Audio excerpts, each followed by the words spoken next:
This sort of misconception, this misapprehension or this misconstrued nature neurotypical individuals have of individuals. And panpsychism has this philosophy of consciousness existing on an infinitesimal level. Advantages.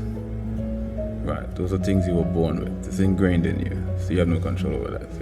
No perseverance is required. Take a whole, it's a conglomeration of subliminal, supraliminal, hyperliminal, hypnosis, neurolinguistic. You can't explain this thing theoretically unless you're dealing with, let's say, an expert in search engine optimization.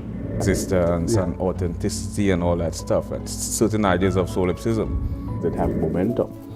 Why does sound have momentum? What is the distinction? What is the disparity?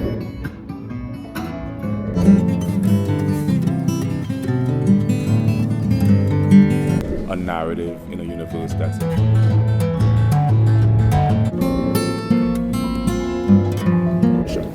sound. What is amplitude, frequency, velocity? Why do we hear octave? But that's just from a physics perspective. Like precognition, premonition, clairvoyance, retrocognition, lucid dream, extrasensory perception.